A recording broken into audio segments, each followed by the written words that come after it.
interactive night, no? We're gonna have fun with numbers because I believe, my dear students, no, our dear audience, that math is indeed very, very fun, especially if you prepare early for it, no? So welcome once again to Class Tanglao Review and Tutorial Center. Just a gentle reminder na for those who took and will be taking the 5th free diagnostic examination for the Verbal Filipino, the deadline is tonight at May 30, 2026 at 11:59 p.m. So I will be announcing the top notchers tomorrow. So top 10 ulit. Okay, so this is a 120 item examination. So I hope that you were able to take it na. If wala pa, after this lecture, you can still take naman the exam, no? Because the exam is good for around mga 1 hour and 30 minutes, no? Filipino is one of the most challenging subjects in the CSE, no? Kasi sa verbal siya, no? And personally, I found Filipino very challenging. That is why I made sure, no, that I covered every aspect of the Filipino, the technical aspects of the Filipino language before I decided to take the civil service examination. So again, the deadline for the 5th free diagnostic examination will be tonight at 11:59 p.m. Just a gentle reminder, ladies and gentlemen, that we only have 71 days to go before the August 9 civil service examination. So the enrollment for Class Tanglao is still ongoing. We are still accepting enrollees. We are so happy because our number of enrollees has been increasing exponentially. No, every day, the number keeps on increasing and increasing, and we are so happy with that one. Thank you so much. If ever nag-recommend man kayo, especially for our students who are currently enrolled, they already know how we do it the Class Tanglao way, no, sa pag-review. We are very, very hands-on. We made sure that everyone is studying. I personally monitor the attendance of everyone, no? So I don't want na may mag-slack, because I want my students to be very, very competitive when they enter the examination room on August 9. Okay. So again, just an overview, no, because we have viewers here na bago lang mag-watch ng video sa Class Tanglao. So we are still on the promo period. So I'm gonna be repeating, no, this over and over again when we will be having our live lectures. So the civil service examination, no, for the Class Tanglao is a 35, no, day intensive online review, and you will be experiencing hands-on review from this roster of coaches with guest lecturers in between, no? And who knows, no, there will be additional main lecturers in this very, very powerful lineup. Powerful. Okay. I can speak for myself. I am Sir JJ Blasco. I am a Doctor of Medicine graduate. I will be taking the board exam next year. I took the examination last August 10, 2025, and I got a general average of 95.95%. My verbal part was 95%. My numerical part was 95.55. If wala ko nakalimot. My analytical was 96.67, and my general information is 100%, no? So how I did it, I will be giving the specific study tips, no, exclusively for our students. So yung mga kasama ko dito sa poster na to, no, are equally more than qualified to teach their specific topics or assignments. So you will be meeting them starting July 3, or depende if they will be conducting special lectures in between as well. Okay? So this is the overview of the intensive online review. When we say intensive, we mean intensive. So pasabot especially sa Sir JJ, no, I will be giving review materials sa madaling araw, sa morning, sa hapon, sa gabi, no? But rest assured that the lectures are very, very intensive, no? Especially ito sa mga kasama ko, no? We will usually start our live lectures from 6:30 p.m., no? And the lectures will last for about 2 to 3 hours. Pero minsan, no, especially if we are nearing the finish line, some lecturers, especially sa numerical part, no? Because numerical is one of the greatest Waterloos of the students. They can extend for like 10 to 15 minutes, and it's understandable because, of course, no, competitive mode na, 1 week left before the examination. So there will be instances na magiging 3 hours and 15 minutes, ganon, and it's okay, no. Personally, if ako ang isang examinee, I would understand, no, and I would accept it as a learning experience na rin, no, parang additional knowledge na ipapasok ko sa brain cells ko days prior to the uh, examination. Everything will be done online. To those who are asking if na face to face, no, because our main goal is to cater everyone nationwide, no, without them compromising their finances, because face to face reviews are very very expensive, no, you will be renting everything, you will be paying for your accommodation or transportation, etc. Whereas if online, we will just be investing on good internet connection, no, so we can learn at the comfort of our home.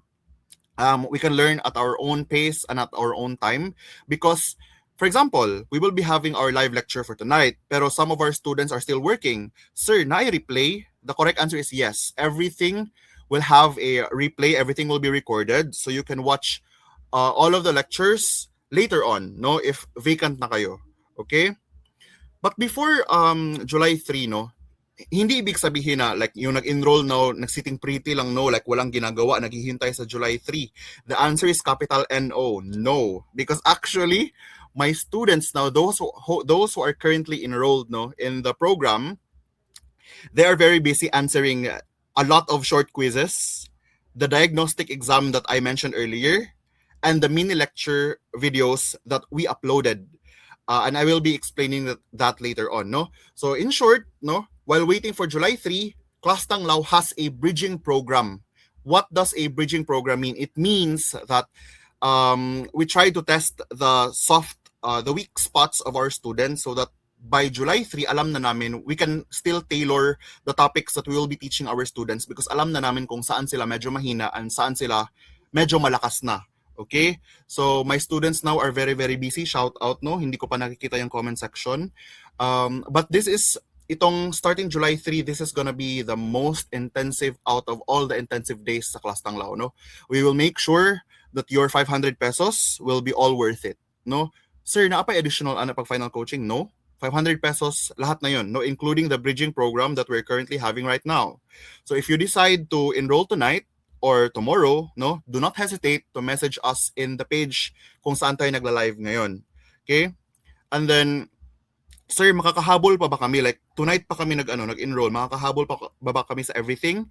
The correct answer is yes, no, because once you enter our community by officially enrolling with us, no, there is a separate private community group, no, wherein everything is well organized. So if you want to catch up, you can still actually answer the very first short quiz.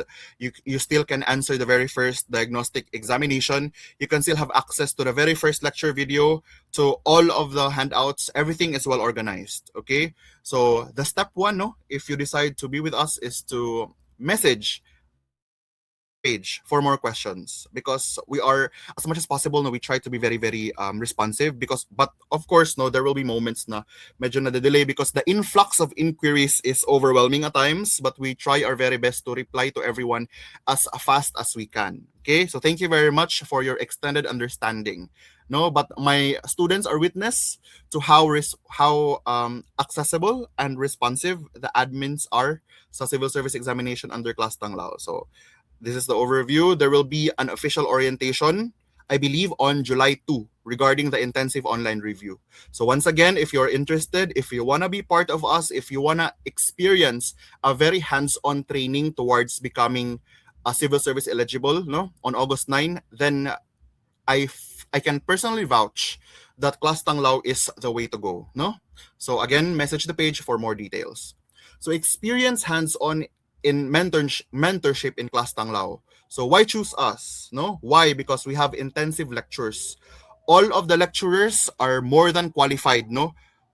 More than half of us, I believe, are top-notchers in the civil service examinations. More than a lot of us are graduates with Latin honors, no? So, well basically, no, Class Lao chooses the best for our students, because we want our students to be at their best during the examination.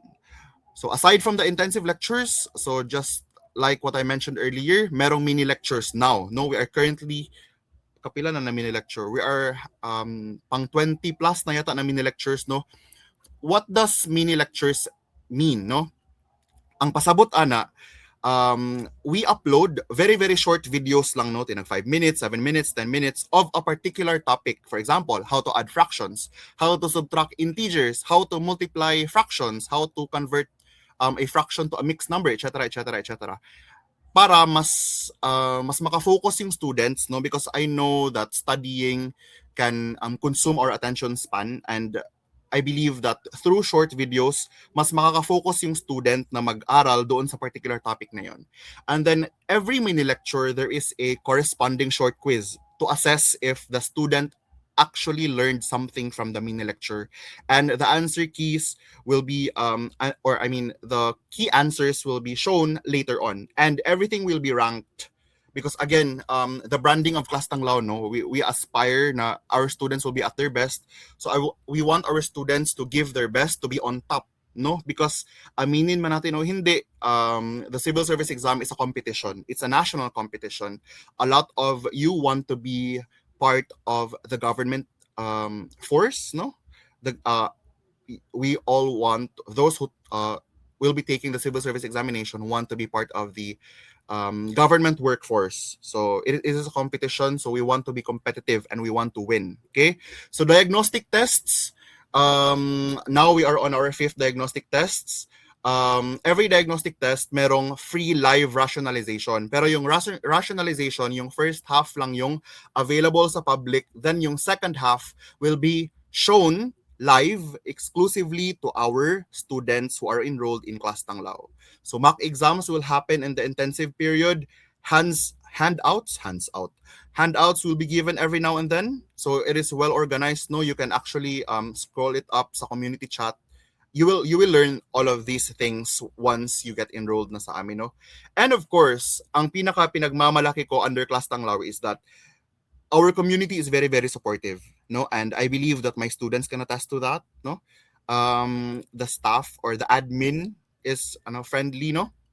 Wow, self-proclaimed. But I believe, no, na we try our best to be easily accessible to our students para walay gap ba, because I believe that learning is more fun, learning is more voluntary if the students are comfortable with each other, and what's funny, their classmates, no, my students are interacting with each other. If may na-lost sa quiz, may nagsasagot, may nag-answer kung kailan yung deadline, kailan yung ganito, if nakapag-file na ba, ganito, ganyan. So, it's a team, no? It's a family. So, if you want to experience that as well, na parang feeling mo hindi ka nag-iisa sa preparation mo, and meron ka kakampi, no, in your preparation, then I believe that Class Tanglao is the way to go as well. So now, hindi ko na patatagalin pa, no? So much for the preliminary announcements. Now let's move on. Let's proceed to our lecture for tonight. So tinanong ko yung mga students namin sa Class Tanglao, no? Those who are currently enrolled right now, no? So my dear students, we will meet Ma'am Jasmine Kaong on Saturday again, no? So ano yung topic na gusto nyong i-discuss ni Ma'am, no? Because si Ma'am super talino eh.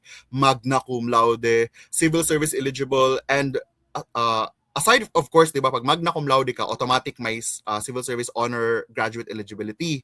Pero si Ma'am, she went above and beyond by actually taking the civil service professional examination, and she passed with flying colors.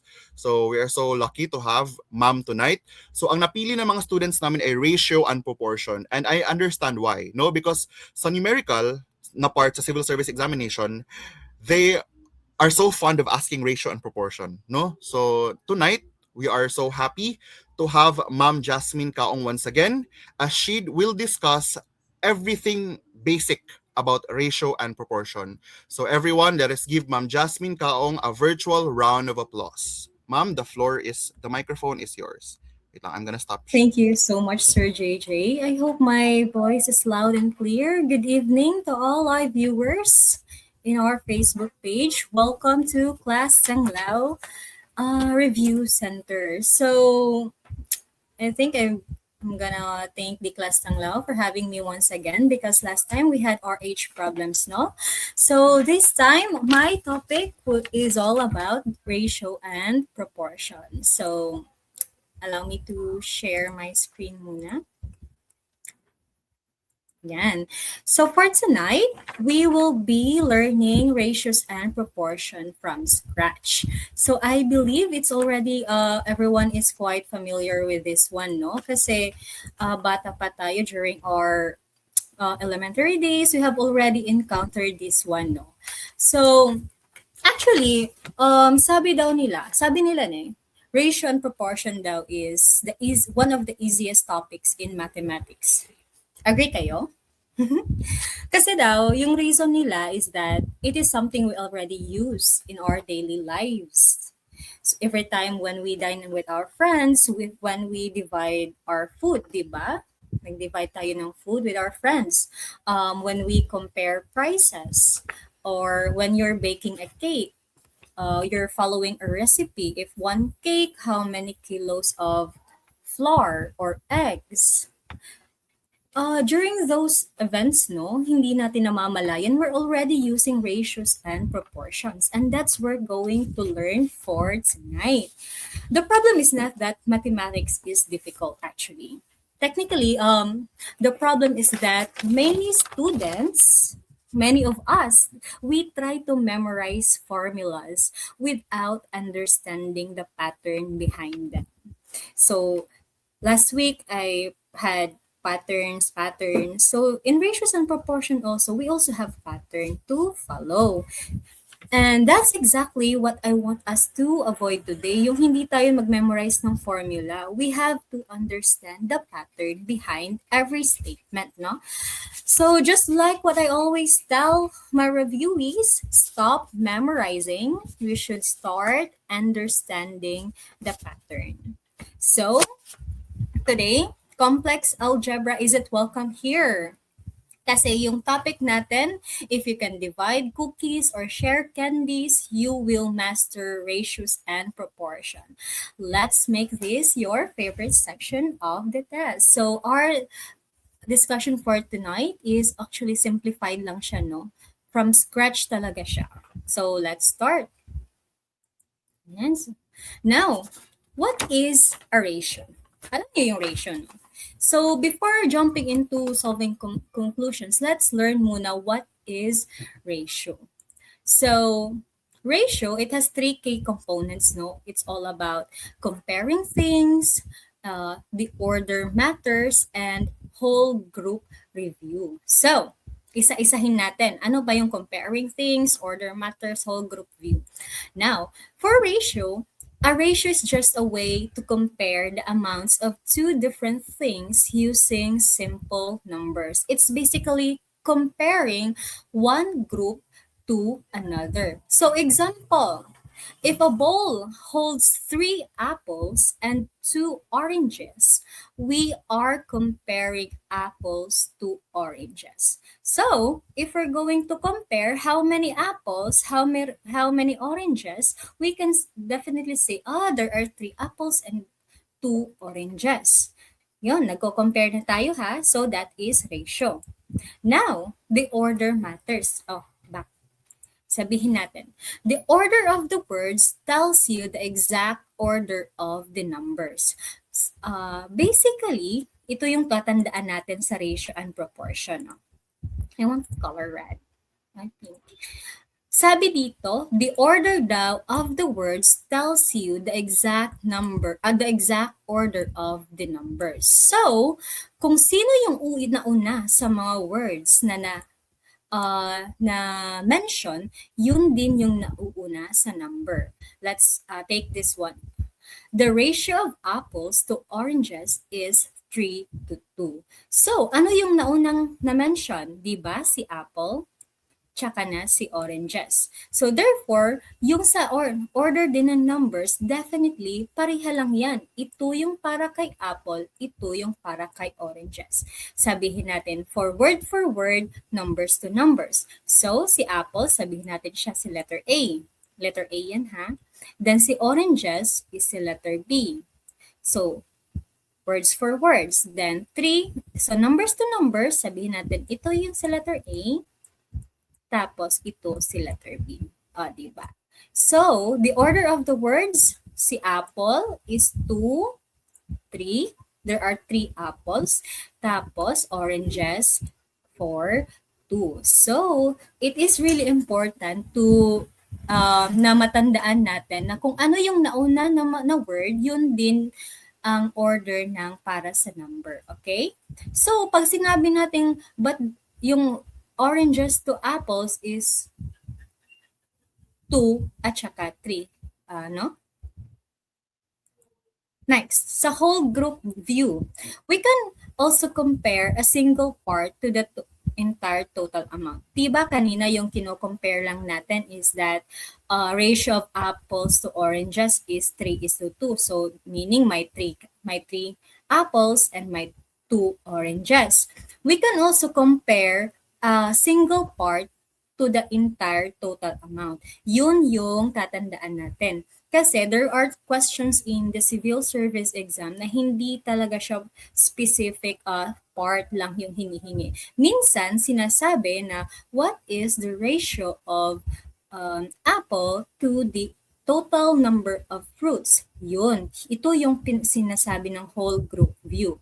So, paano natin to sasagutin? So since there are 5 fruits in total, bakit 5 fruits? Kasi there are 3 apples and 2 oranges. We have to add it, 3 to 2.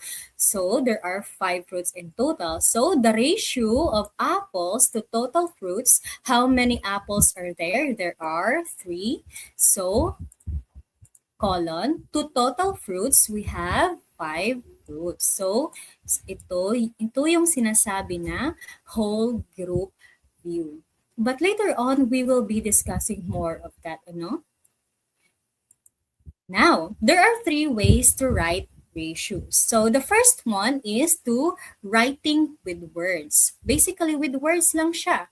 So, this is the most natural way to speak or write a ratio. We use the word to connect our numbers. So, when we say 2, ganon, it's basically we're already connecting numbers, no? So 3 to 2, 5 to 3, 6 to 8. So this is the first way of writing ratios. Now, what's the second one? This is the very common one, no? Ito yung kadalasan na i-encounter natin sa bawat exams. So 3:2, ito yung colon ito. Yan yung sinasabi na colon. So 3 to 2, 6 to 5, 7 to 4. But when you pronounce it, when you read it, pareha lang siya 2. 3 to 2, 6 to 5, 7 to 4. Next, the last part is the fraction form. These are the mathematical ways you will encounter in civil service exam sheets. So, di ba, kanina may colon form, we can actually transform it into fraction form. So, instead of using the colon, yung dalawang dot, we can also write it in fraction form. Pag sinabi nating 3 to 2, we can safely say that it is 3 over 2. There are, for every 3 items, there are 2 items of B. Ganon siya. Ito rin. In colon form, this is 5 to 6. But in fraction form, ito yung mangyayari. 5, 6. So, yung colon, papalitan lang yan natin ng line. Yun yung shortcut natin. If tatanong, yun yung tanong. Now, ito yung summary, no, siya. This from word, colon, to fraction. So, 2 to 3, ito yan, naka-word form siya. Pag colon, ito na. May dalawang dot na. And pag fraction, ito na. Pinapalitan lang yung colon form. 5 to 4, 5 to 4 sa colon. Then, pagdating ng fraction, ito na. That's siya. So, 1 to 8. 1 to 8 na rin dito sa colon. Tapos, dito rin sa fraction. I think it's easier for us to write ratios, no? Madali lang siya, no? Madali lang, di ba? Now, example, you can write your answers, no, in the comment section. So for us to, mag-i-interact din tayo. I hope you also have your pen and paper with you so that we can solve all together, no? Later on, we'll be having exercises para ma-master nyo yung ratios and proportions. So example number 1, the cookie jar. Let's call it the cookie jar. So a jar has 4 chocolate cookies and 2 oatmeal cookies. So the ratio of chocolate to oatmeal, we're just going to right. So in the word form, 4 to 2. O, hindi siya naka-word. Pero pwede kasi yung 2 naka-word na eh. Ito. Let's just say 2 yung basihan natin. Bakit siya na word form? Next, we have the colon form. 4 to 2. And the fraction form, 4 over 2. Now, bakit may nakalagay na can be simplified to 2, 1? Or ito, 2, 1. Bakit may mga 2, 1? Kasi in ratios, we can also simplify it to its lowest form. Later on, we will also discuss this one. I will teach you how to simplify ratios into its lowest form. All right? I think okay lang naman, no? It's easy. Now, for the example number 2, we call it the toy box. So, statement, a box has 5 blue blocks and 3 red blocks. So, what is our ratio for this one? The ratio of blue to red blocks. Now, we have word 5. Yan. Blue blocks daw. So, 2, 3 red blocks. So, for word, basically, we're just going to put the 5, then 2, 3.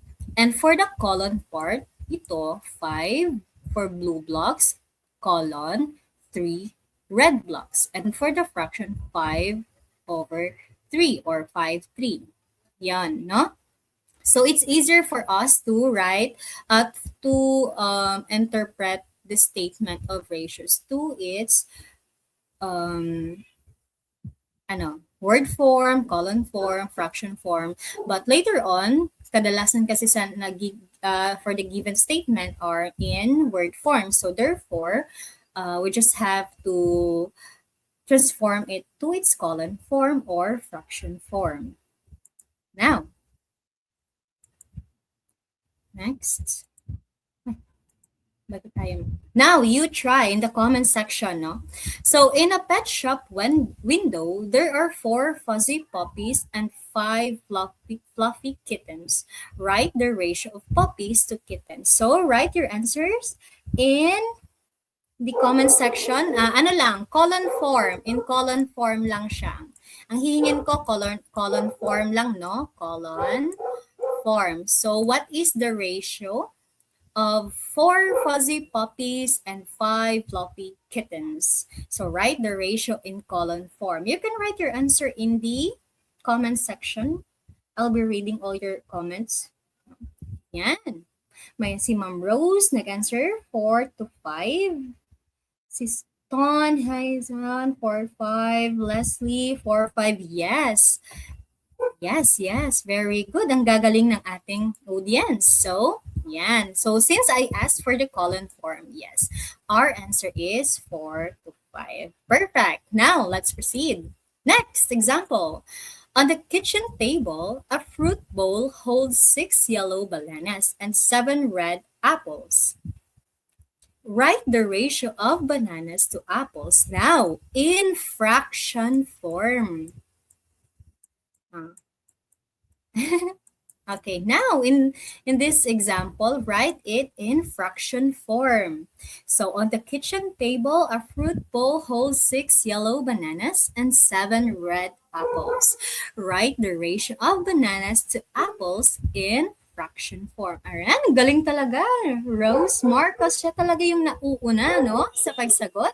6, naka-fraction form po tayo, pero still, your answer is colon form. Pero, okay. Sige, ayan. Si Joanne, 6, 7. Jane, Zell, Oscar, Marie, Abo, yes. So, answer reveal tayo. Yan. So, I asked for the fraction form. So, this is the answer. So, basically, you just have to read the statement carefully, no? So that hindi tayo mali sa ating mga sagot. Now, Ito yung sinasabi ko kanina, no? Reducing ratios to lowest terms. So just like fractions, ratios love to be in their simplest form or in lowest term. If you can divide both numbers by the same hidden number, you must shrink it. Kung ka-divide-divide ba sila? Kung yung given ratios are can be simplified pa to its lowest form. Paano natin malalaman? Of course, divisible ba yung term? Now, for the example, a box has 6 red candies and 8 blue candies. So, what is our initial ratio for this? That is 6 to 8. 6 to 8. So, the first thing we do, di ba yung 6 o 8, pwede pa siyang ma-reduce to lowest term eh. Why? Because yung 6 and 8, may mga greatest common factors pa kasi sila eh. Paano ba yung mga greatest common factors? So, what are the possible numbers that can be divided perfectly? To both numbers, yung common sa kanila, yung pwede ma-divide sa 6, yung pwede rin ma-divide sa 8. How do we find that? Usually, yung ginagamit namin is ganito, no? Ito yung 6. 6 can be divided by 2, di ba? So, 2, tapos, so 6 divided by 2, we have 3. Both 2 and 3, hindi na sila ma-simpler pa, no? They are our last numbers. So, 8 na naman tayo, kasi nasa last na sila eh. 8 can still be divided by 2, sabihin natin. 8 divided by 2 is 4. Yung 4, still, madidivide pa natin sa 2. If it cannot be divided by 2, you can still divide it by 3 if possible. Pero pag hindi, wag na. Give up na tayo. So what? Ayan. So I know, this should be 2, no? 2 ito, hindi 3. Ayan. So ano yung common number sa kanila? Common sa 6, common sa 8. That is 2. Yung last. So, ito yung greatest common factor nila. So, you have to divide it. 6 divided by 2 is 3. 8 divided by 2 is 4. So, our final answer, if 6 to 8 is simplified to its lowest form, then it's 3 to 4. So how are we going to know if the question asks for its simplest form? Of course, it will be stated in the it will be stated in the problem mismo. Sabing, what is the ratio of apples to oranges in its lowest form? Sinasabi may term na lowest, may term na simplified, yun. Pag na-encounter nyo yung simplified tsaka lowest term, simplest form, yun sila. Therefore, your answers should be in the simplest form. Okay? Yan. So, now, you try this. Okay? So, try reducing these ratios to its lowest term. So, 5 to 10, 4 to 12, 10 to 20. Now, you can write in the comment section, no? Your answers. Sige. Yan.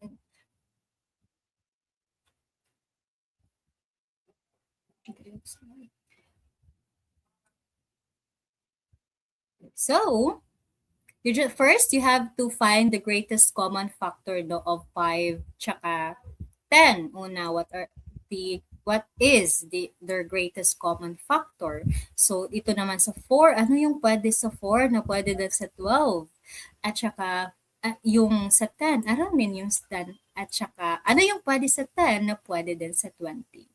Ayan. So, we have answers already in the comment section. Sister Angelo, we have 2 to 5. I think yung una yung sinolve niya. Yes. Sister Oscar, 1 to 2, 2 to 6, 1 to 2. So, make sure, na nasa lowest form siya. Ayan. 1 to 2, 1 to 3, 1 to 2. Okay, score. Answer reveal na tayo. So, yan. These are the answers, no? So, 5 to 10, the greatest common factor is 5 because both numbers are divisible by 5. Ayan. So, 5 divided by 5, that's 1.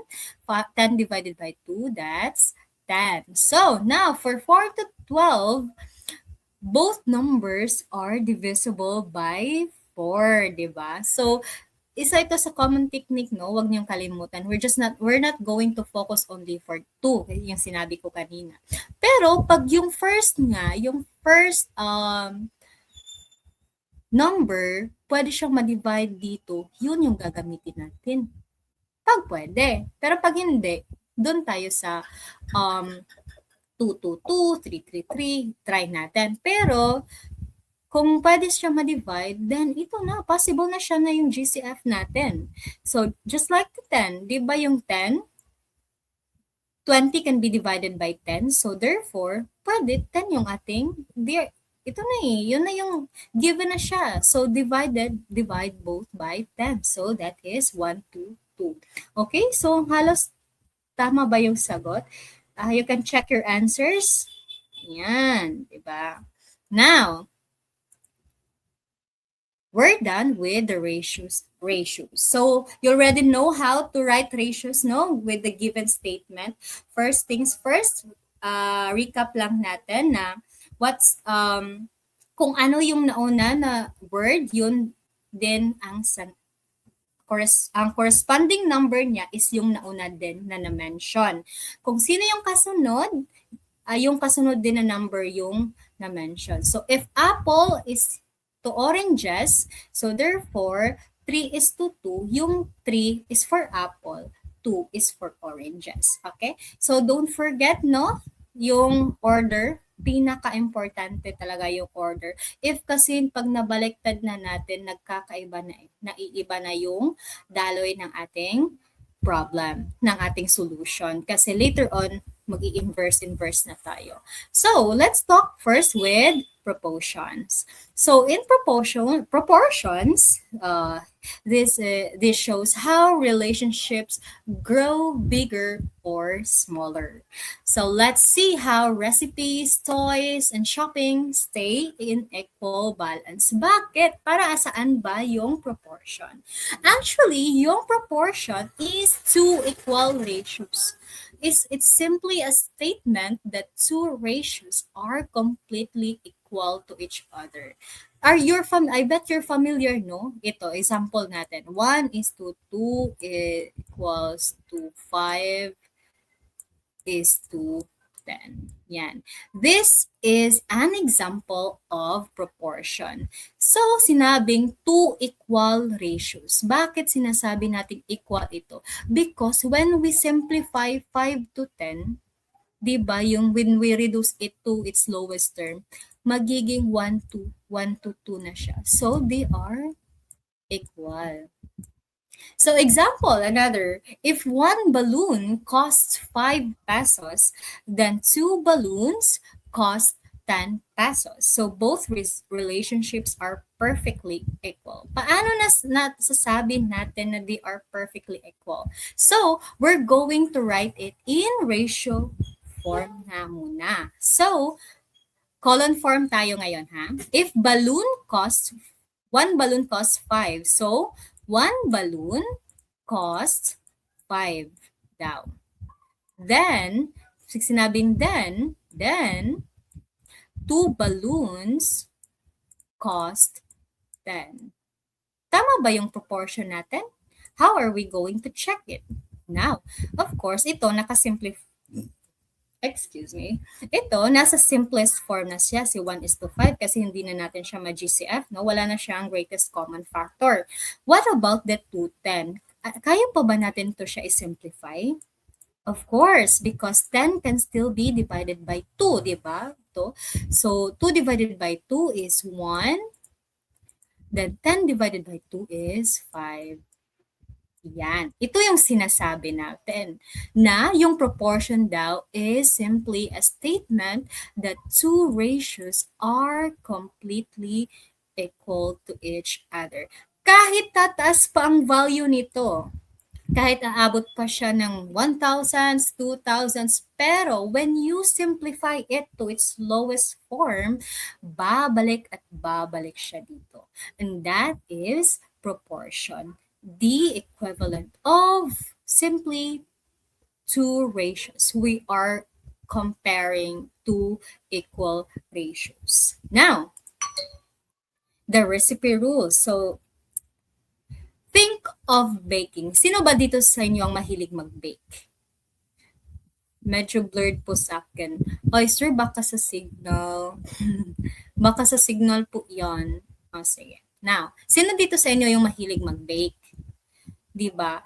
If one cake, sabihin natin, if one cake requires 2 eggs, then baking 3 cakes, one cake requires 2 eggs, then baking, what about if you're going to bake 3 cakes? So basically, sabi nito, you need 6 eggs. Now let's write this in ratio and proportion. Now, so if one cake requires 2 eggs, so 1 to 2. Ayan, may mahilig pala pag mag-bake dito. But, yan. So then, baking dough of 3 cakes requires 6 eggs. Yan. So, paano natin malalaman na this is a perfect proportion? Kung tama ba yung statement natin. Simple, 1:2 is already in its simplest form. Now we're going to check. Check lang natin, no, if 3:6 correlates sa ating first part. So we're going to try its simplest form. So basically, 6 can be divided by 3. So automatically, 3 yung greatest common factor natin. So 3 divided by 3 is 1. Then 6 divided by 3 is 2. Yes. 2 equal ratios. So, ganito. This is how we check no later on. Pero later on we'll be solving the missing part. And that is the most exciting part later. Now, the proportions set up. I think you're also familiar with it. Kanina yung column form. What about if nasa fraction form na siya? What are we going to do? So, of course, we write this relationship with 2 equal fractions. Ganito na lang. 1 to 2 over is to 3 over 6. Both represent the same baseline value of 1/2 when simplified. Easy ta. Kasi itong ganito, ito, gagamitin natin yan eh. Marunong naman kayo mag-cross multiply, di ba? Nag-ano na ako. Advanced Hacky. Now, so examples na tayo. So because later on, kayo na rin yung mag-write ng own examples. To make 1 glass of sweet lemonade, you mix 1 lemon with 2 spoons of sugar. So what is your ratio? You mix 1 lemon with 2 spoons. If you want to make 3 glasses for your friends, you need 3 lemons and 6 spoons of sugar. So what is your proportion setup? It is 1 to 2 is equals to 3 to 6. 1 to 2, 3 to 6. Yes, that's it. Dali na naman. Now, another example, we call it toy building blocks. So if one toy tower takes 4 blocks to build, then 3 identical towers will take 12 blocks. So let's check the ratios. So first ratio, 1 toy tower now takes 4 blocks. So what is our ratio? 1 to 4. Now, what's the next ratio? Then 3 identical towers will take 12 blocks. So that is 3 to 12. So we're going to set up the proportion 1 to 4 is equals to 3 to 12. Bakit? Check natin ha if tama yung 3 to 12, kung proportionate ba talaga siya. Hahanapin muna natin yung greatest common factor nilang dalawa. So since the greatest common factor for this is 3, we have 3 divided by 3, 1, 12 divided by 3 is 4. Yes, tama yung proportion niya. That is just how we're going to check, no? Now, kayo naman, write this statement in column form. Write your answers in the comment section. Now, The statement goes to make a small glass of perfect chocolate milk, you mix 2 scoops of chocolate powder with 1 glass of milk. If you want to make a larger glass with the exact same taste, you mix 4 scoops of chocolate powder with 2 glasses of milk. Write the statement in column form. Now, okay, I'll be waiting for your answers, no? So, it's in column form. No, naka-proportion na tayo ha. You're just going to write the proportion, no? Okay, we already have from Mom Jill Abigail. 1:4 equals to 3:12. Let's check. Let's recheck, no? Yan. Okay, still waiting for others if may sagot na kayo. The statement, you mix 2 scoops of chocolate powder with 1 glass of milk. So if you want to make a larger glass with the exact same taste, yung kanina pala yung sagot ni Ma'am Jill. So ito na si Sir Ibn Willie, 2 to 1 is to 1 is equals to 4 to 2. Yes. Okay, ang gagaling ng ating comment section. Answer reveal na tayo. That is, answer is 2 to 1 is 4 to 1. How are we going to check if 4 to 2 is correct? Of course, 2 is divisible by 4. The lowest number is divisible, no? Can be divided to the bigger number, no? 4 divided by 2 is 2 to 1. Yes, that is perfect. The answer is proportionate. Now, let's go to another one. Okay, the statement says, an animal shelter knows that every 3 hungry puppies will eat 5 cans of dog food in a morning. That means if the shelter gets 6 hungry puppies, they will need to open 10 cans of dog food to keep the feeding air. We write the statement in column form. Ganito, ganyan pa rin. Now, I'll be waiting for your answers once again. Again, so ganito, animal shelter down. They know that every 3 hungry puppies will eat 5 cans of dog food in a morning. So that means if the shelter gets 6 hungry puppies, they will need to open 10 cans of dog. So what is your answer? Now, yes, we have Mom Joanne. We have 3 to 5, 6 to 10. Yes, perfect. Answer reveal, 3 to 5, 6 to 10. Perfect. Gagaling na. Now, we're done with writing proportions, no? Ratios. Alam niyo na kung paano isulat, paano siya i-interpret into numbers or column form. And then, alam niyo na rin paano mag-interpret ng proportions. Now, there are types of proportions. We're here at the most exciting part. There are actually 3 types of proportions, no? 3 main types of proportions. And this you will find on the exam using incredibly simple real world scenarios talaga siya. These are very common in your civil service exam, no? Let's master this one. So the first type is the direct proportion. So what is direct proportion, no? When one value goes up, the other value goes up too. So they move in the same direction. Di ba yung proportion natin, sample 1 is to 2 is equals to 5 is to 10. Sabihin natin, this first is the first value ito. If this goes up, therefore, the second value, the other value, this goes up to. Diretso yun sila. Pag tataas yung isa, tataas din. Diba?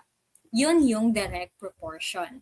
Example, buying candy. Kung bibili ka ng candy sa tindahan, if one candy costs 5 pesos, then magkano pala yung dalawang candies na? So therefore, tataas na. Tataas yung number of candies. Syempre, nagmamahal din yung presyo. So, one candy, hindi nagmamahal. Tataas din yung presyo, madadoble din. One candy costs 5 pesos. So, if you're going to buy two candy, so, dalawang 5 pesos, magiging 10 pesos na siya. That is our direct proportion. So, we have to remember this, no? A, B, A, B. Ito si A, ito si B, ito si A, ito si B. We will use this one para mas madali nating mas maintindihan. No? Now, if example, the ice cream math pa rin. If one scoop of ice cream costs 15 pesos, how much will 3 scoops of ice cream cost? Now, di ba marunong na kayo mag-write ng proportion? No? How are we going to write this in proportion? That is, first we're going to do is setting up the proportion. Now, sabi dito, one scoop of ice cream cost 15 pesos. So, 1 to 15. How much will 3 scoops of ice cream cost? So, blank yung price ng ice cream. Bakit na ba siya yung blank? Remember the ABAB natin para hindi kayo mas malito. No? Hirap. Yan. A. Wala siya kasi. B. Sabihin, ABAB natin na setup. Ang nauna is scoop of ice cream. So, sabihin natin siya yung group first A. Then, the first B is ito. Yan. How much 3 scoops? Sa second statement, ito siya yung A natin. Kasi, bakit siya yung A? Kasi una na mention si scoop of ice cream, di ba? So, therefore, yung mauuna sa second statement, dapat si scoop pa rin. So, blank natin si B. So, palitan natin si A, B, A, B. No? 1 scoop of ice cream to 15 equals to 3 is 2 blank. Kasi hahanapin pa natin ang price ni 3 scoops. So, how are we going to do this? Simply, means and extremes tayo. Kung sino yung ito. Inner, outer. Yun yung term namin. Inner, outer. Kung sino yung kompleto, if complete si inner numbers, yun yung i-multiply natin. And the remaining, kung sino yung naiwan, yung walang pares, yun yung i-divide natin. Kung halimbawa, blank C1, ang mangyayari ganito. Ay, bakit? 15. Available si 15. Later na yan. Sige. Uhunahin na lang natin si 15 and 3. Diba if kompleto si inner part, so sila yung ita-times natin. So 15 times 3, we have 45. Tapos, we're just going to divide the remaining number. Kasi siya yung walang pares. So 15 times 45 divided by this should be 45. Bakit 1? The answer is 45. 3 scoops of ice cream costs 45 pesos. Yes, ang galing. Now, we could also use the fraction form. So, diba, 1 scoop over 15 pesos is equals to 3 scoops over x. Ganito. Transfer lang natin into fraction form. What are we going to do? The cross multiply. So, 1 scoop times x, automatically x na siya, di ba? Kasi 1 times x, x. Then, 15 times 3, that is 45. Ayan. So, hindi na siya masisimplify kasi x is in lowest form. So, the answer is 45. That is how you solve the direct proportion. Simple, you just have to follow the order.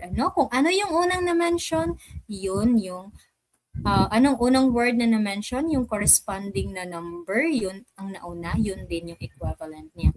Kung yung pangalawang word group na na-mention, yung pangalawa rin, sila yung pares na number. Okay? Now, ito na sila. Yung sinabi ko kanina na we cross-multiply or term natin is diagonal to each other, then divide that answer by the remaining number. Now, let's try. To make a small glass of perfect chocolate milk, you mix 2 scoops of chocolate powder with 1 glass of milk. If you want to make a larger glass with exact same taste, you mix 4 scoops of chocolate powder with 2 glasses of milk. Now, bakit? Bakit nandito siya? Kanina to eh. Sorry, na-misplace yung slide. Dapat hindi siya kasali kanina to eh. Na-misplace yung slide. Sorry. Now, ito na yung direct proportion examples. The toy blocks math. Now, a child needs 4 building blocks to make 1 toy tower. If they have 20 building blocks, how many towers can they build? So, step 1, we set up the proportion. So, the basic one, we use the column form. So, first, ratio natin for building blocks to 1. 4 is to 1. 4 to 1 equals, if they have 20 building blocks, so since ang building blocks is dito was firstly mentioned, therefore, nauuna dito sa 20 is to how many towers can they build. So, blank C, towers. So, the complete, no? Yung complete is inner. So, we're just going to multiply it. Tapos, yung remaining number, we're just going to divide to the product of the yung nag-multiply natin. So, 1 times 20 is 20. Divided by 4, that is 5. So, how many towers can they build? The answer is 5 towers. Actually, direct proportions are actually easy lang, no? Diba? Easy lang. If tama yung pagkakasulat natin ng ratio and proportion, masasolve natin siya agad. Now, if we're just going to follow the fraction form, so 4 blocks, ganito, over 1, is equals to 20 over x kasi yung towers natin. Missing part pa siya. If we cross multiply, ang mangyayari, 4 times x is 4x, then 1 times 20, 4x, tapos 1 times 20 is 20. So, simplify lang natin. Divided by 4, both sides we divided by 4 para yung x na lang talaga yung matira. So, the simplest part. So, basically, x is equals to 5. Siguro ang dali lang sa inyong yung ratio and proportion. No? Now, ito na yung sinabi ko kanina. Now, you try the bakery math. We call it the bakery math. So a box contains 3 delicious donuts that cost 60 pesos. If you want to buy a larger box with 9 donuts for a party, how much will it cost? If a box contains 3 delicious donuts that cost 60 pesos, if you want to buy a larger box with 9 donuts for a party, how much will it cost? Okay, now you write your answers in the comment section. Ganon pa rin, uunahin na yan. Uunahin lang natin, ha? Yung order. So, first ratio, ha? So, anong gagawin natin? So, what is our first ratio and ano yung equivalent niya, proportionate sa kanya? Kung sino yung blank. Sino ba yung blank? Sino yung x? Sino yung hahanapin natin? Now, you first identify the ratio, no? Tapos, yun, you're going to solve for the missing part. How are we going? Yan, may answers now. We have Sir Arvin, 180, Ma'am Charlene, 180, Maran, may 20, may 180, may 54. Now, may nagkaiba. I like it. Gusto ko talaga yung nagkakagulo, no? Gusto ko yun. Nagugulo din yung utak natin. The correct answer is yes, 180. Bakit? Now, let's start first with our first ratio. Yung first ratio kasi natin, nakukuha natin yan sa first statement, sa complete statement, usually. So, sabi dito, a box contains 3 delicious donuts that cost 60 pesos. So, what is our ratio? 3 to 60. If you want to buy a larger a box with 9 donuts for a party, how much will it cost? So, 9 blank pa siya. Hahanapin pa natin, di ba? So, since yung inner part, yung means natin, siya yung kompleto, we're just going to multiply it. 60 times 9. What is 60 times 9? That is 540. Nandito pala sa baba. Now, yung 3, siya yung, ano lang siya, yung missing piece. Hindi, yung naiisa, yung naiiba. So, therefore, we're just going to divide it. So, 540 divided by 3, that is 180. So, our answer is 180. Wow, galing-galing. Galing-galing ng ating mga viewers. Now, kuha na. If you want to try also the fraction form, pwede din. Ganito lang yung gawin natin. 3 donuts over 60. Tapos, since nasa numerator si donuts, so dapat yung sa kabila, nasa numerator din yung donuts. So, 9 donuts over x kasi missing. We just have to cross multiply it. So, 9 yung kompleto na 3 times x, we have 3x pa rin over is equals to 540. Ganit pareha pa rin. Ibang way lang siya, pero actually yung ginawa natin, nag-shortcut na tayo sa means and means. So, kompleto. Now, divided by 3, divided by 3. So, x is equals to 180. Kahit anong way yung gagamitin natin, no? May it be in column form or in fraction form, still you will yield the same answer. Yan, perfect. Now, tapos na tayo sa direct proportion. Easy lang talaga yung direct proportion. What about inverse proportion? Dito na. So, listen. So, what is inverse proportion? So, when one value goes up, the other value goes down. Di ba sinabi ko kanina yung sa direct proportion, if one value goes up, the other value goes up too. So, in inverse proportion, baliktad. If one value goes up, then the other value goes down. Kung sabihin na lang natin, kung mas dumadami pa yung ginagamit, mas... No, we're just going to use this example. Sharing of pizza. Sino mahilig dito mag-pizza? Ako. Personally, yes. Mahilig pa ako sa Hawaiian. Sure. Anyway, so if one hungry kid gets a whole pizza, kulang to.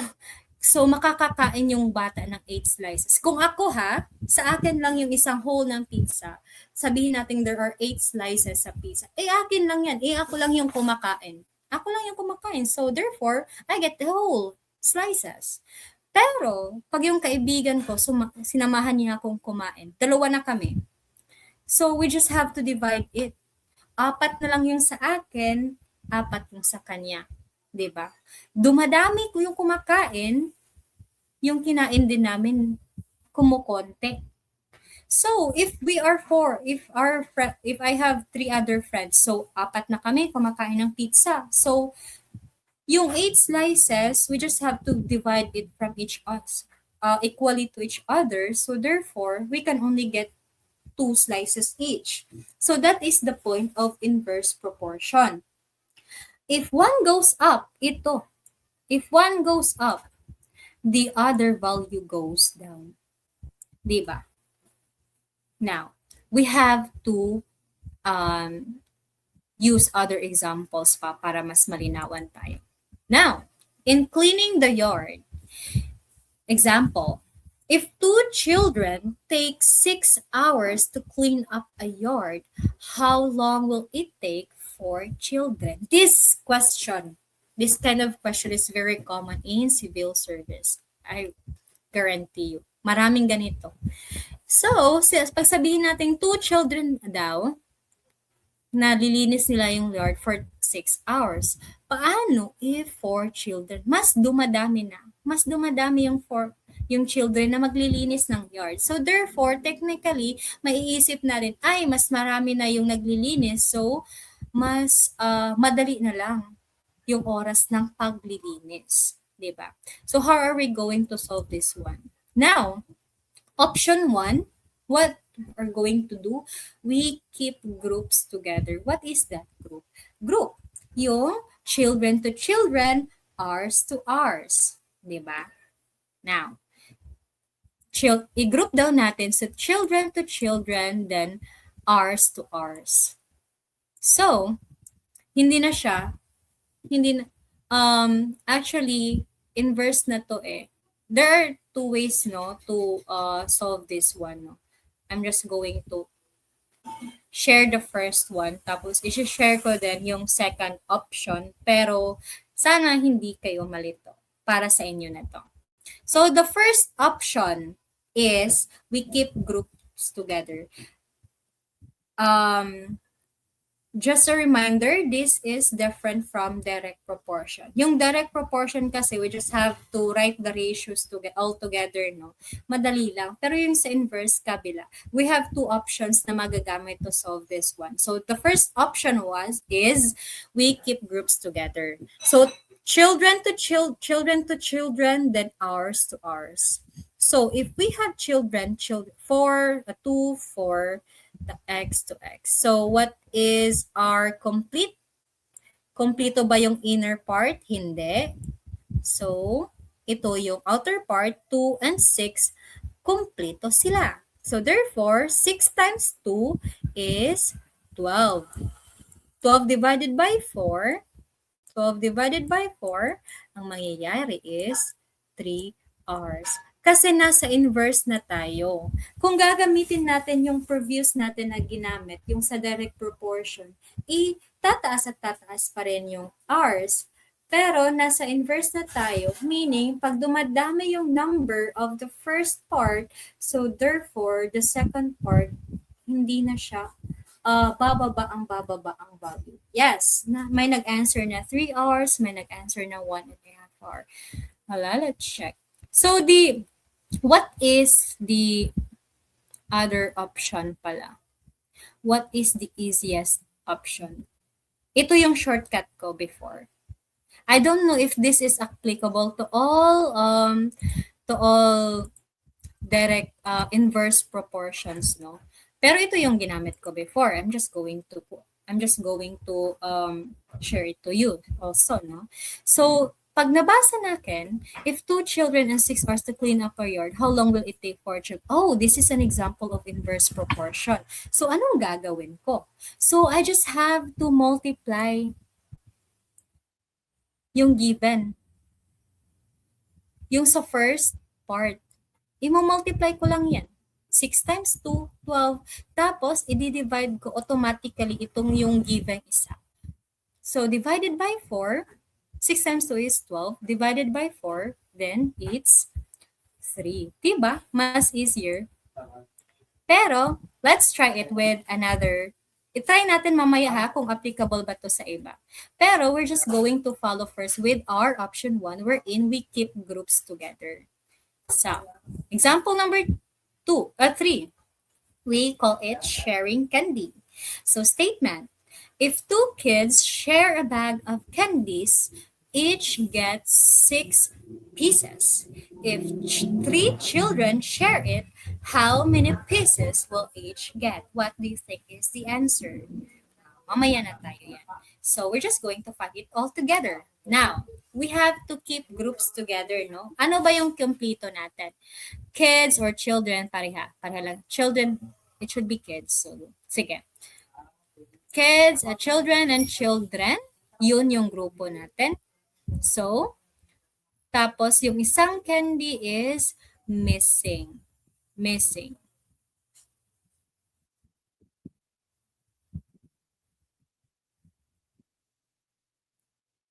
Notice how the 6 candies flip to the very end. No?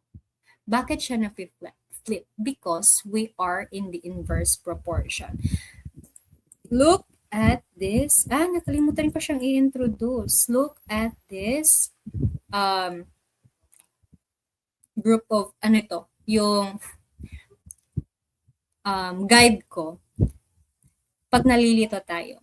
So, sabihin natin, ito si 2 kids, this is our A1. Then, si 6 pieces, it would be our B1. Kasi sabihin natin, A1, B1 sa first statement. Yan. Dito, sa second statement, we're just going to use 2. So, 3 children for A2. And wala tayong B2. Missing si B2. That is why ito yung nangyayari. So, A1 for 2 kids, 2. A2, saan yung A2? 3 kids. Equals to, what is our B2? X tayo kasi missing siya. Tapos our B1 is 6 candies. So, yung complete natin, 6 times 2 is 12 divided by 3 is 4. Yes, tama. The answer is 4. Now, we're going to use the shortcut that I gave you kanina, no? Kung sa statement, if you're going to, after reading it, tapos sabi, ay, inverse proportion to. So, yung first statement natin, yun yung multiply agad natin. 2 kids times 6 pieces, it's 12. Divided by the remaining 3, that is automatically 4. Di ba mas madali siya? Diyan na part. If ganito. If you know how to distinguish direct proportion, inverse proportion, pwede yun yung sinabi ko sa yung shortcut. But if you are still confused, you can still use the keeping groups together using this format. A1 to A2, then B2 to B1. All right? Now, next. Oh, we're done na pala with the inverse proportion. Kulang pa? You need more examples? Later on, we have more examples. We just have to discuss first the last type of, yes, ang daming nag-answer ng 4. Very good. Ang gagaling nyo naman pala. Now, we have the partitive proportions. So, shortcut ang ginamit ko. Sabi ni Rose Marcos. Yes, perfect. That's it. If you already know the shortcut, mas better. So yung sinabi ko kanina, 'di ba? Yung may shortcut kanina. Pwede yun para mas mapadali. If you just have to master it, no. Master and master lang, kaya nyo yan. Kaya natin to. Yes. Now let's go to the last type of the proportion, which is partitive proportion. So what is partitive proportion? If you have joined the Facebook, the live last week, no, during my age problem discussion, I actually introduced this one, no. So what is it pala? So this is when we split a single total amount into separate and equal piles based on a ratio. So hindi na tayo dito sa mga meaning. Doon na tayo sa example kasi we learn better, no? Basta may examples. Now, example number 1, sharing jelly beans. So, statement, split 12 jelly beans between Anna and Tim. Sabi dito, there are 12 jelly beans. Tapos, we're just going to split it between Anna and Tim. Now, Anna gets 2 parts of every 1 part Tim gets. So, what is our ratio for to this? What is our ratio? Unahin muna natin sa ratio. Sabi nito, Anna gets 2 parts for every 1 part. 2, 2, 1. That is their ratio. So, paano natin to masosolve agad? Paano natin malalaman kung ilan yung part ni Anna, ilan din yung part ni Tim? Simply, in partitive proportions, you're just going to add the total parts.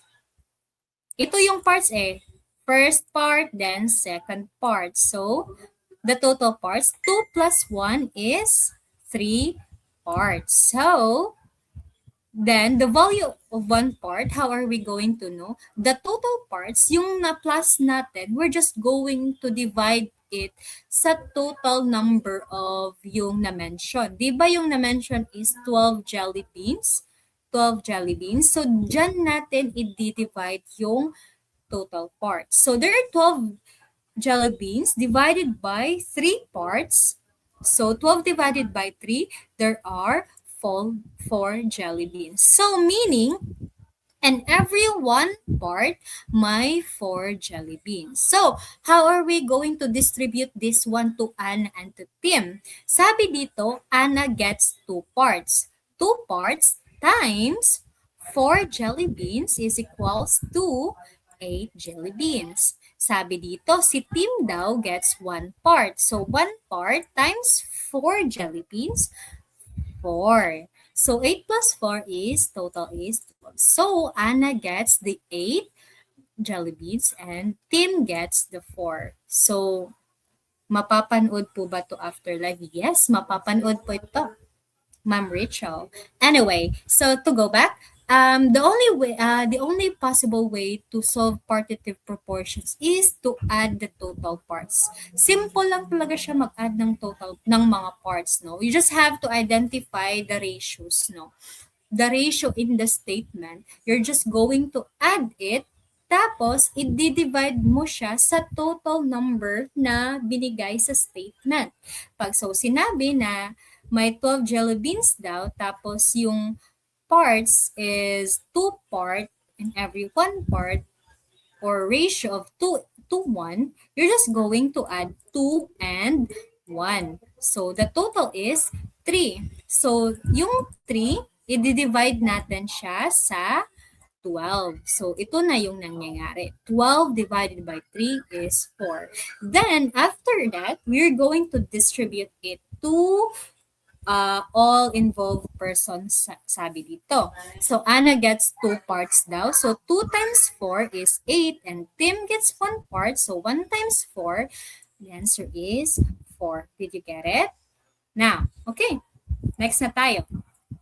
Now, another example, we entitled this splitting toy cars. So, divide 15 toy cars between Ken and Leo in a 3 to 2 ratio. So, given na, automatic na, 3 to 2 ratio. So, gagawin natin, find the total parts. So, since provided na si 3 to 2, we're just going to add it. 3 plus 2 is 5 total parts. Now, how are we going to determine this value of one single part only?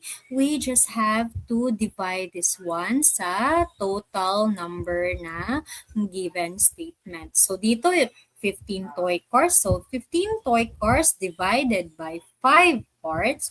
So, we have 3 cars per part. Now, this is not the final answer pa, no? We have to distribute it to Ken and Leo.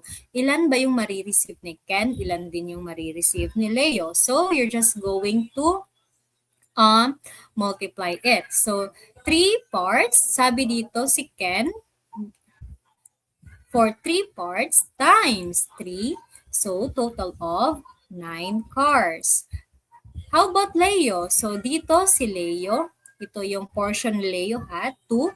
2 parts times 3 is equals to 6 cars. That's it. That's how you solve partitive proportion. Remember ha, yung order, kung sino yung unang na-mention na name, yung una rin ang kanyang equivalent. Kung sino yung pangalawa rin ang kanyang equivalent. Okay? Now, kayo, you solve this on your own. Example number 3, dividing prize money. So 2 friends, Anna and Bea, won a total of 1,200 in a raffle. They agreed to split the money in ratio of 3 to 1 because Anna daw bought more tickets. How much money will each person receive? Now you solve it on your own. So since there are 2 friends, they won 1,200 in a raffle daw, tapos they agreed to split the money in a ratio of 3 to 1. How much money will each person receive? Yan. So una, gagawin nyo ha, to identify the total parts, to determine the total parts, no? So, ilan yung total parts? Tapos, how much is the value of one part? Paano ba niyo gagawin? Yung kanina. You just have to divide. Now, if you have your answer, you can comment it in your comment section. I'll be reading all your comments, no? Yeah. So, request then, ma'am, ng presentation mismo. Yes, sir. I will provide the presentation to the class ng Lao. Ma'am Raisha, ano po yung malabo so we could clarify it?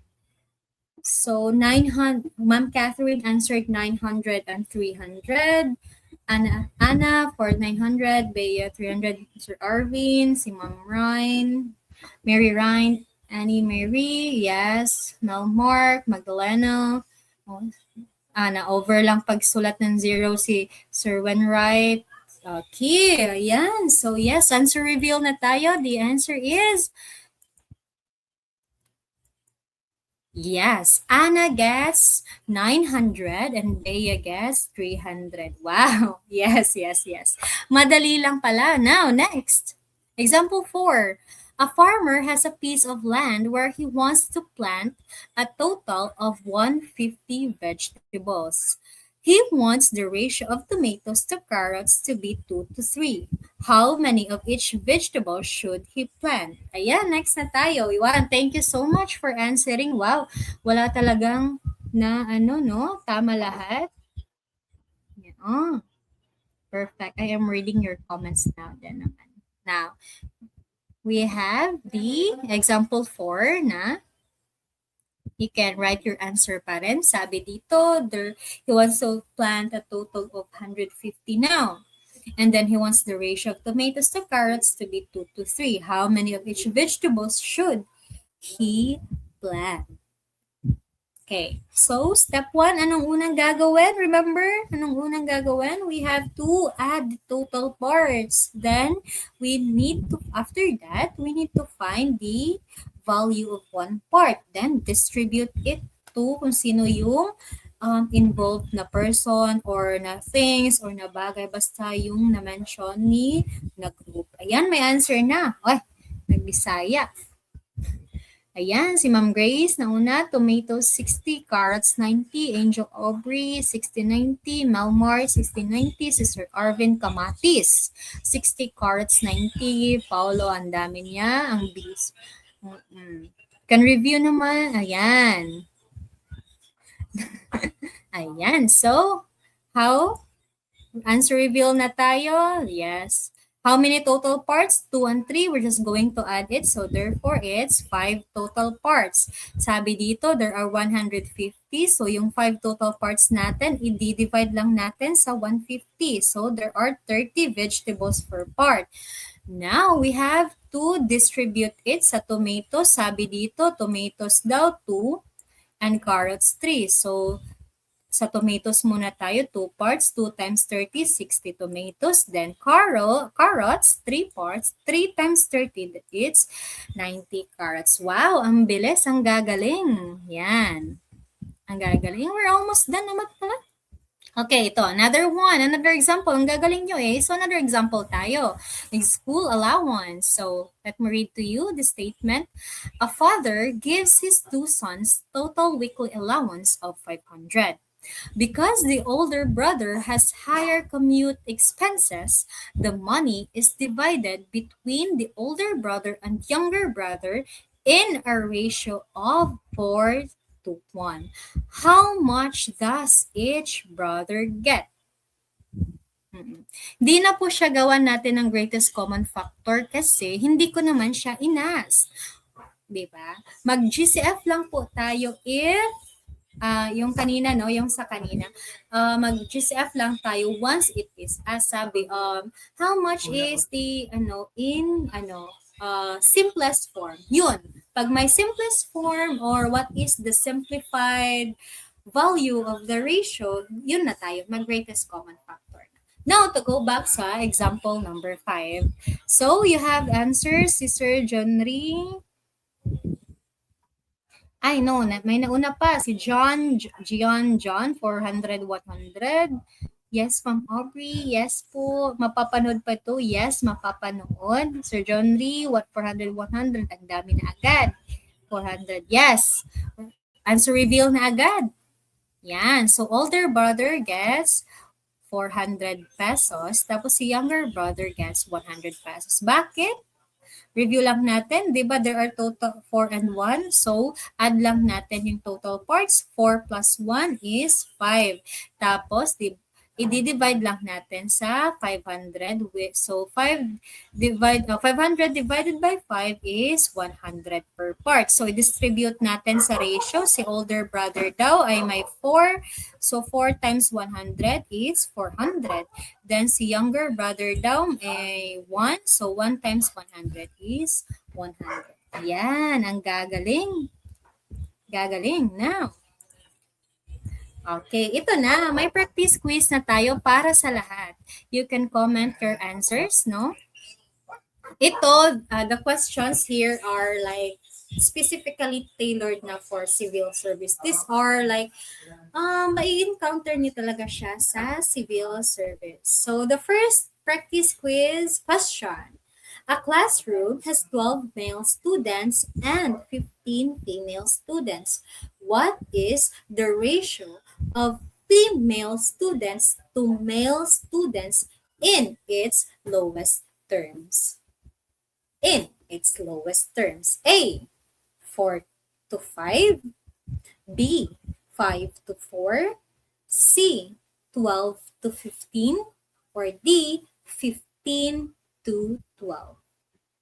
Again, a classroom has 12 male students and 15 female students. What is the ratio of female students to male students in its lowest 4 terms? Ayan, nagkaiba yung sagot nila and I like it. Gusto ko talaga yung nagkakaiba eh. Nalilito kayo. Gusto ko yung nalilito kayo eh. Kaya ginawa ko to. This question is very tricky, no? And I can see medyo maraming nag-answer ng A, may nag-answer ng B, may nag-answer ng C. Yan, ganyan talaga. Now, reveal na tayo ng answer. The correct answer is letter B. Because why? Bakit letter B 5 to 4? Bakit ito? Bakit? Kasi yung hiningi, female students daw to male students. Di ba?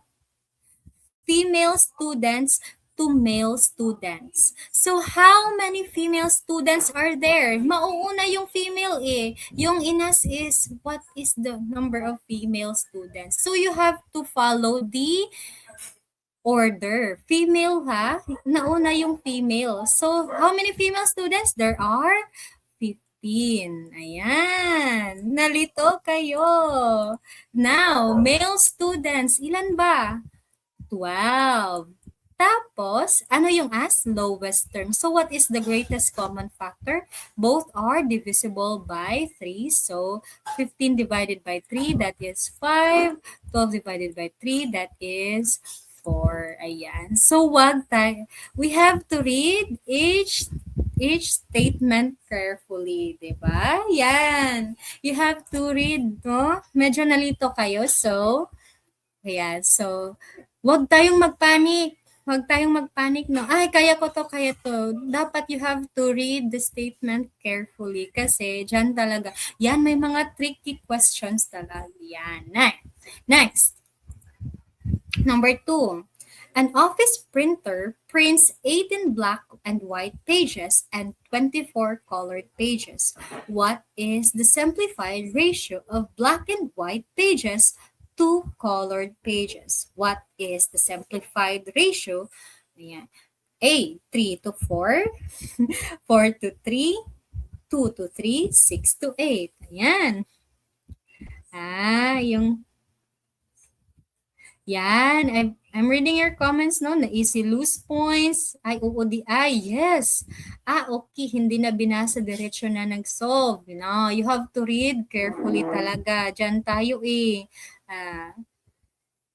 Yung overconfident na tayo eh. Kasi, alam ko na ganito yun. Pero, we have to make sure na nababasa talaga natin. Now, your answer, Okay. Huwag tayong malituan, no? We just have to follow the statement being asked. Ayan. So, answer reveal, most answers are A, A, A. Walang naiiba, hindi nakaka-excite. Sige, pahirapan pa natin next. Yes, the correct answer is letter A. Kasi 18, sabi, ratio of black and white pages. So, how many, ilan ba yung black and white? 18. Yung colored pages, 24. So, sabi, what is the simplified ratio daw? Pinaka-lowest term. Simplified or lowest term, yun, pareho lang sila. They're all synonyms. So, both numbers can be divided by 6. So, 18 divided by 6 is 3. And 24 divided by 6 is 4. So, therefore, the answer is ito, letter A. Ayan. Now, next question. Ito na, nandito na tayo. If 4 pieces of puto cost 20 pesos, how much will 12 pieces of the same puto cost? Number 3, if 4 pieces of puto cost 20 pesos, how much will 12 pieces of same puto cost? Ayan. Now, is it A, 40 pesos, B, 50 pesos, C, 60 pesos, and D, 80 pesos. Write your answer. Answer reveal na tayo. So this is an example of direct proportion. Direct lang siya, no? Ayan. No, same. Ay, may nag-D. Hala? May nag-A, may nag-C. Okay. Answer reveal, answer reveal. The answer is letter C. Bakit? Set up natin yung, 4 daw. This is a direct proportion, no? Kaya if 4 pieces of puto cost 20 pesos, how much will 12 pieces? So, lumalaki. Both lumalaki sila, ha? One going up, up, up. When both parts go up, no, therefore, it's direct proportion. Walang bumababa. So, 4 is 220 equals 212 to blank. So, since our means here are complete or yung inner part natin is complete, 20 times 12, ilan ba? 240? 240. Divided by 4, 240 divided by 4 is 60. So, the correct answer is letter C. Yan, perfect. Now, number 4. It takes 3 encoders exactly 4 hours to finish typing a set of civil service forms. If 6 encoders work together at the same speed, how many hours will it take them? Again, it takes 3 encoders exactly 4 hours to finish typing a set of civil service forms. If 6 encoders work together at the same speed, how many hours will it take them?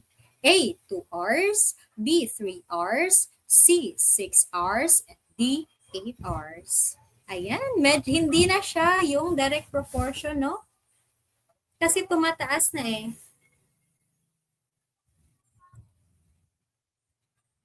Tapos bubababa. This is a type of inverse proportion. Diba may sinabi ako kanina na shortcut? Gawin nyo yun. Gawin nyo yung shortcut. Gawin nyo yung shortcut ko kanina if you remembered. So answer reveal, hala, basahin natin. May nag-C, may nag-A, 8 hours, 2, A, D, D, A. Ito, ganahan ko. Sin Bisaya, ganahan ko. I like it better if may nagkakaiba. No, bakit hindi? Kasi this one is not a direct proportion question. This is inverse proportion. Kasi, di ba, basahin natin. If 3 encoders daw, kaya nila tapusin in 4 hours. How much more if yung same work, if 6 encoders na, analyze natin, no? Sa atin pa na sarili. If 3 kaya nila in 4 hours, how much more if dadagdagan natin? Eh, di mas madali siya. Di ba? So, we just have, okay, reveal natin yung answer. That is 2 hours. Kasi ano yung shortcut na? Yung sinabi kanina, we have to group the encoders to encoders. Group, if we group together, no? 3 to 6 to encoders, then blank to 4. So 4 times 3 is 12 divided by 6, it's 2. Pero ano ba yung shortcut ko pag inverse proportion? Technically, we just have to multiply the numbers here. Yung sa first statement. Tapos, i-divide lang natin yung sa second statement. So, 3 times 4 is 12. Divided by 6 is 2. Bakit nga, again, we have to read the statement first carefully. Tapos, understand natin, is this a direct proportion or an inverse proportion? Kasi, i-compare nyo yung questions for direct proportion tsaka sa indirect. Kadalasan, sa direct, yung nag-i-increase talaga. If mas dumadami siya yung items, so mas tumataas yung price.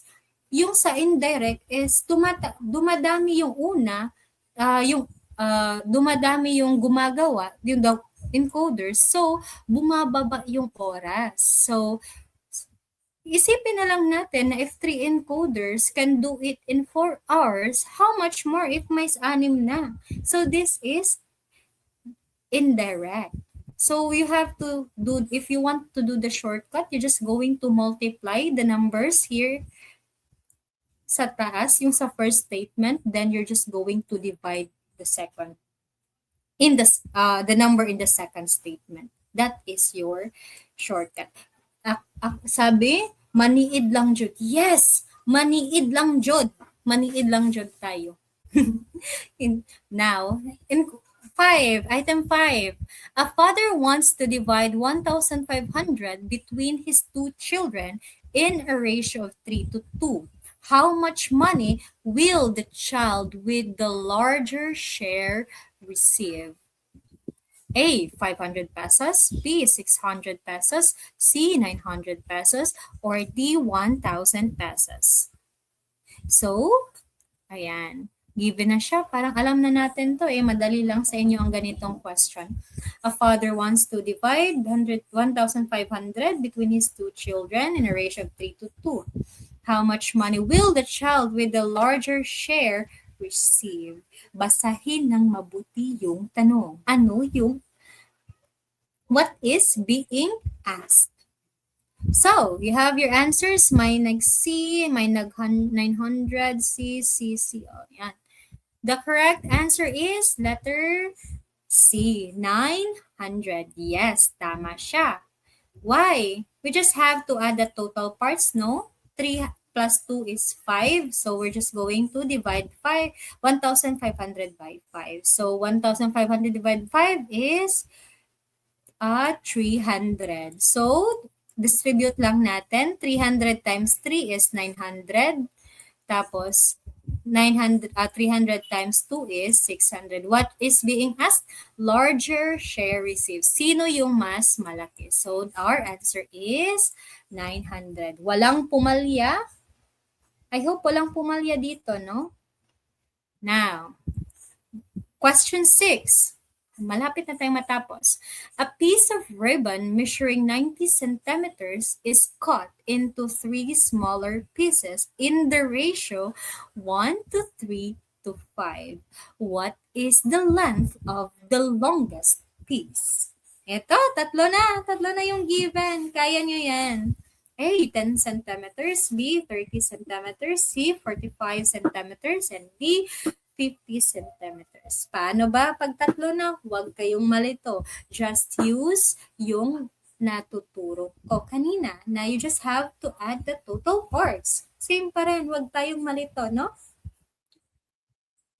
Okay? What's your answer? Write your answers in the comment section. Okay, is it 10 centimeters ba? 30 centimeters, 45, or 50? May nag-answer 6, A, may nag-answer D, C, D, 50, B. Now, reveal na natin agad. What is the answer? The answer is letter D. Why? Bakit? Balik tayo sa una, we just have to add the total parts. 1 plus 3 plus 5. What is it? 1 plus 3 plus 5. That is 9. Now, yung 9, i-divide natin siya sa 90 so that we makuha natin yung value of each part. So, 90 divided by 9 is 10. So, yung 10, i-distribute natin. 10 times 1, ilan? 10. 10 times 3, 30. 10 times 5, 50. So, ano daw sabi? What is the longest piece? So, the longest piece is 50. Yes, tama. That's how you do it. Even if marami siya, 1, 3, 5, 1 to 3 to 5, tapos aabot pa siya ng 5 parts, all you have to do is add those parts, tapos i-divide, tapos distribute. Yun lang. Dali lang siya, no? Madali lang talaga siya. And the last, but not the least, question we have right here is this, number 7. A box contains 3 red pens and 7 blue pens. What is the ratio of red pens to the total number of pens? A, 3 to 7. B, 7 to 3. C, 10 to 3. Or D, 3 to 10. Ayan. So you have, again, read each statement carefully. Now, we have 7. May nag-answer, letter D, 3 to 10. Okay, we'll wait for the others, no? May nag-answer A, ayan, gusto ko na talaga to. A, so that, gusto ko yung may nalilito, no? Kaya para makapag-explain ako why. Oh. Hindi ko sinabi na ano. Gusto ko yung nalilito kasi gusto ko ma-explain why. Gusto ko ma-gets ng all. Paano to nakuha? Bakit ganito? Bakit ganyan? Now, answer reveal. The answer is letter D, 3 to 10. Bakit? Bakit siya 3 to 10? Kasi, una, di ba sabihin natin, ang isang box daw contains 3 red pens tapos 7 blue pens. Now, what is being asked? What is the ratio of red pens to the total number of pens? Total number of pens yung asked. Hindi tayo hindi tayo nag-a-assume na automatic 3 to 7 kasi yung question niya is red pens to the total number of pens. Now, how many red pens are there? There are 3. Tapos, ilan pala yung total ng number of pens? So, we have to add 3 and 7 para malaman natin kung ilan yung total number.